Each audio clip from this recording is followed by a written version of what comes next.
দক্ষিণ এশিয়ার ভূ রাজনৈতিক চিত্র দ্রুত পরিবর্তিত হচ্ছে।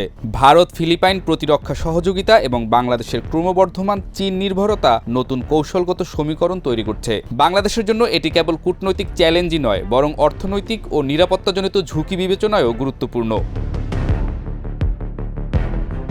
বাংলাদেশ ঐতিহাসিকভাবে ভারতের সঙ্গে ঘনিষ্ঠ সম্পর্ক বজায় রেখে চলেছে। তবে সাম্প্রতিক বছরগুলোতে চীনের সঙ্গে বাণিজ্য ও অবকাঠামো বিনিয়োগে সম্পর্ক জোরদার হয়েছে।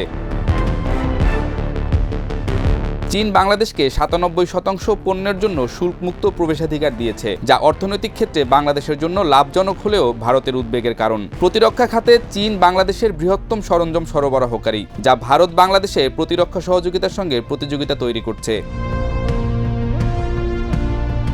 বাংলাদেশের চীনের প্রতি অতিরিক্ত ঝোঁক ভারত বাংলাদেশ সম্পর্কে সম্ভাব্য টানাপোড়েন সৃষ্টি করতে পারে। সীমান্ত ও নদীর জলবন্টন সংক্রান্ত আলোচনায় দেশটি কঠোর অবস্থান নিতে পারে। পাশাপাশি চীনের ঋণ কূটনীতি বাংলাদেশের দীর্ঘমেয়াদী আর্থিক চাপ সৃষ্টি করতে পারে এবং অবকাঠামো প্রকল্পগুলোর নিয়ন্ত্রণ ও স্বায়ত্তশাসন হ্রাসের ঝুঁকি তৈরি হতে পারে।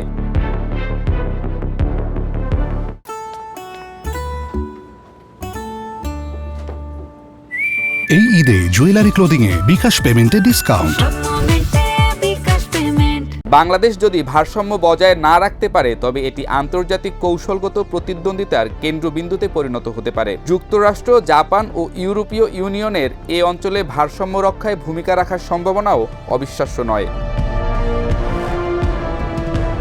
বাংলাদেশের উচিত কৌশলগত ভারসাম্য বজায় রাখা এবং নির্দিষ্ট নীতির ভিত্তিতে চুক্তি করা। শুধুমাত্র চীনের বিনিয়োগের উপর নির্ভরশীল না থেকে ভারত, জাপান, যুক্তরাষ্ট্র এবং ইউরোপীয় ইউনিয়নের সঙ্গে বাণিজ্য প্রসারিত করা।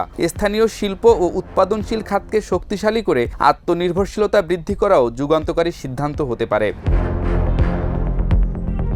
বাংলাদেশের উচিত প্রতিরক্ষা খাতে বহুমুখী বিকল্প অনুসন্ধান করে প্রশিক্ষণ ও প্রযুক্তি বিনিময়ের ক্ষেত্রে বিভিন্ন উৎস খুঁজে বের করা। পাশাপাশি সার্ক ও বিমস্টেকের মতো সংস্থাগুলোর মাধ্যমে বহুপাক্ষিক সহযোগিতা বাড়ানো এবং ভারত ও চীনের মধ্যে সমন্বিত আঞ্চলিক উদ্যোগকে গুরুত্ব দেয়া।